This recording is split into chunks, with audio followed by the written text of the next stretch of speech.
The left mourns the loss of a magazine, like the loss of a friend. We had so much quality time together.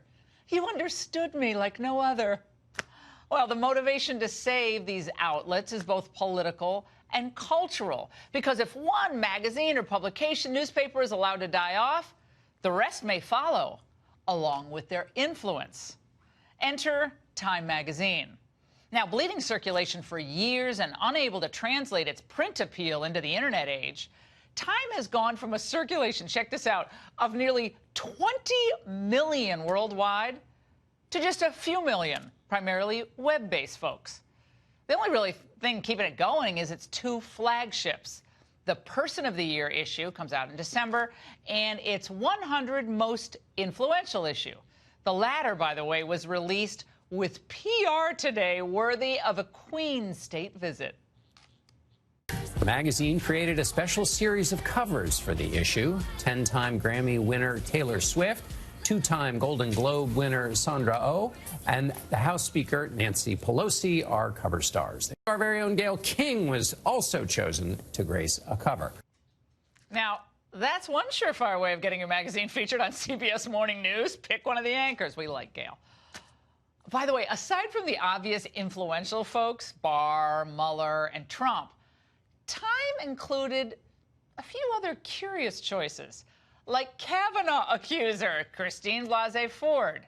About her, guest profiler Kamala Harris wrote, "Her story, spoken while holding back tears, shook Washington and the country. Through her courage, she forced the country to reckon with an issue that has too often been ignored and kept in the dark." Totally political.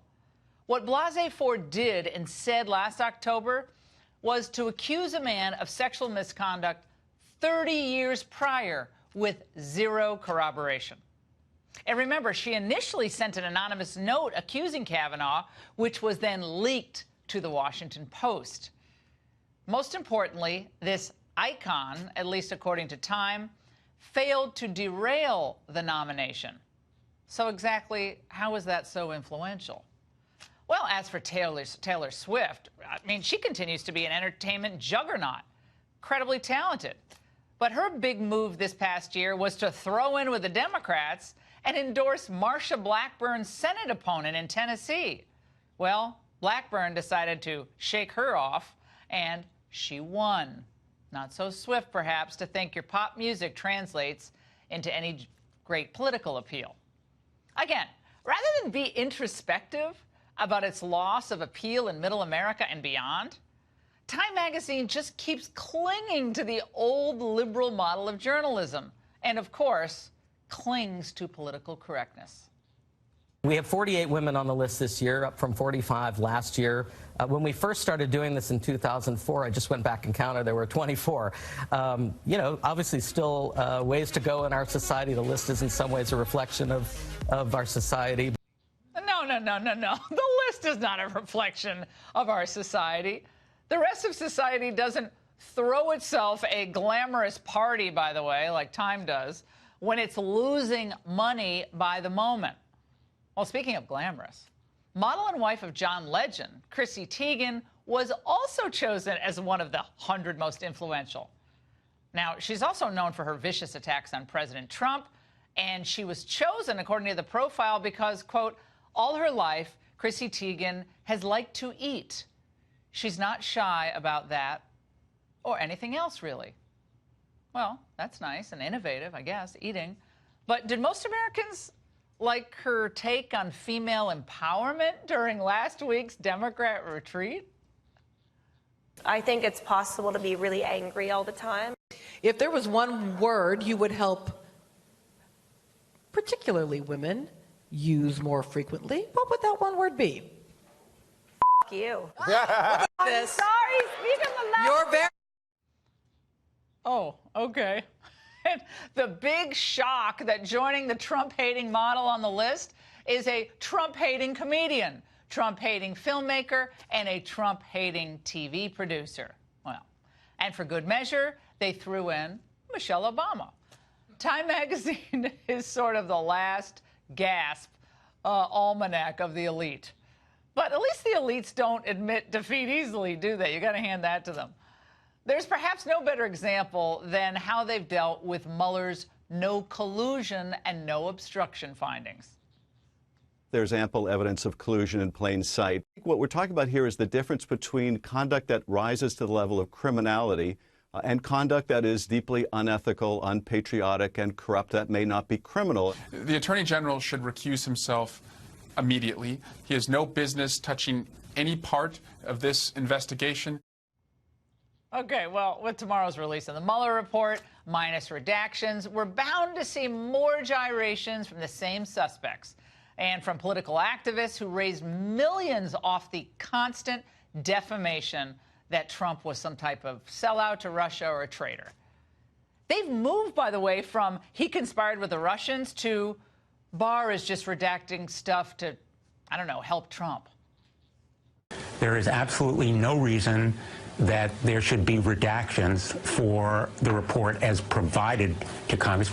Our first priority is getting the fully unredacted report, because the counterintelligence findings may not even be covered in that report. I think it leaves a very strong impression on the American people that this is a form of political editing that is taking place. Well, and tonight, they're grasping at something new. The timing of Bill Barr's press conference.